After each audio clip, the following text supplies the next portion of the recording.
একেবারে নিকটে চলে এসেছে। আমরা অনেকে রমাদানকে কীভাবে সুন্দর করে কাটাতে পারি তা নিয়ে অনেক ভাবছি।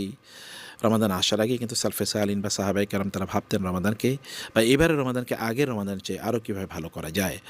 আমি আপনাদেরকে এই ক্ষেত্রে ৩টি বইয়ের কথা সাজেস্ট করব এবং বইগুলো শেখ আহমদুল্লাহ হাফিজাহুল্লাহ তিনি লিখেছেন, আবার তিনি সংকলন করেছেন এবং আসুন্নাহ ফাউন্ডেশন এগুলোকে প্রকাশ করেছে। এর মধ্যে এক নম্বরটা হচ্ছে রমাদান প্ল্যানার। আমি জানি যে আপনাদের অনেকের ঘরে রমাদান প্ল্যানার হয়তো বা আছে, আপনারা গত বছর কিনেছেন, কিন্তু এবারে রমাদান প্ল্যানারে আমি দেখেছি যে তিনি অনেক নতুন জিনিস সন্নিবেশিত করেছেন। সেখানে তিনি প্রত্যেক দিন একটি করে কোরআন আয়াত দিয়েছেন ৩০ রমাদানের জন্যে, প্রতিদিন একটা করে হাদিস দিয়েছেন, একটি করে মাসালা দিয়েছেন এবং এটি করে অবহেলিত সুন্নাহ, মানে যেই সুন্নাহগুলো রাসূল সাল্লাল্লাহু আলাইহি ওয়াসাল্লাম করেছেন কিন্তু আমরা এখন করি না, এগুলো তিনি উল্লেখ করেছেন। আবার ঈমানের যে ৭০-এর উপর শাখা আছে এর মধ্যে প্রতিদিন তিনি ৩টি করে শাখা উল্লেখ করে ঈমানের ৭৭টি শাখা তিনি এই বইয়ে কভার করেছেন। অসাধারণ। আমি বিশ্বাস করি যে এই বইটা যদি আপনারা ফলো করেন তাহলে এখানে যেমনিভাবে আপনাদের রুটিনটা একেবারে ঠিক করতে পারবেন, কখন কোন ইবাদত করবেন অথবা আপনার অন্যান্য টাইমগুলো কীভাবে ম্যানেজ করবেন, পারিবারিক সময় অথবা ধরুন ব্যবসা বাণিজ্য চাকরি বাকরি এগুলো কীভাবে ম্যানেজ করে ইবাদতের মধ্যে নিজকে আবার নিমজ্জিত রাখা যায়, মানে এবাদত মুখর করা যায়, খুব ভিতর থেকে ঈমানকে ফিল করা যায়। এই জিনিসগুলো আমার মনে হয় যে এখানে চমৎকারভাবে তুলে আনা হয়েছে।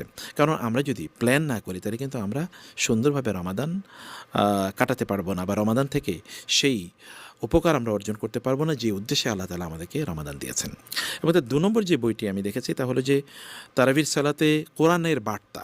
এটা খুবই অসাধারণ আমার কাছে। শব্দের মানে এই বইয়ের যে নামের সাথে সাথে বইয়ের যে কন্টেন্ট এটাও খুবই উপাদেয় এবং উপকারী বলে আমার কাছে মনে হচ্ছে। কারণ আমরা দেখুন এই যে প্রতিদিন সালাতে মানে তারাবির নামাজে কিন্তু আমরা লম্বা তেলাওয়াত শুনি বা লম্বা তেলাওয়াত করি, কিন্তু ওই আয়াতগুলো যেই সূরাগুলো বা যতটুকু অংশ তেলাওয়াত করা হবে অতটুকুর অর্থ না জানার কারণে ভেতরে কিন্তু খুব ফিলিংটা তৈরি হয় না।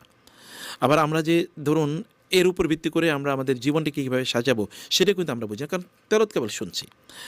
তো এই কারণে আমাদের তেলাওয়াত যা শুনছি তার জন্য আমরা বুঝি তেলাওয়াতে কী কথা বলা আছে, সেখানকার শিক্ষা কী এবং সেখানকার মানে গাইডলাইন কী, এই এই বক্তব্যগুলো তিনি খুব চমৎকারভাবে এখানে উপস্থাপন করেছেন। তো আমার মনে হয় যে আমরা যদি আগে একটু বইটা অল্প ছোট একটু কয়েক পৃষ্ঠা প্রতিদিন সলাতের উপর বা যতটুকু নির্ধারিত অংশ থাকবে ততটুকুর উপর ছোট্ট কয়েকটা পৃষ্ঠা আছে, আপনি যদি একটা নজর বলিয়ে নেন তাহলে আপনি নামাজ হয়তো বা বুঝতে পারবেন যে ও এই আয়াত এখন তেলাওয়াত হচ্ছে বা এই শিক্ষাটা এখন আসছে।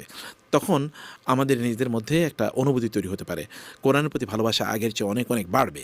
আর কোরআনকে তো আল্লাহ তাআলা এই উদ্দেশ্যে নাজিল করেছেন আমরা যেন বুঝি। অনেকে হয়তো ব্যস্ততার কারণে বা আরবি না জানার কারণে বুঝেন না, কিন্তু এই বইটা আপনাদের জন্য উপকারী হবে বলে আমি আশা করছি।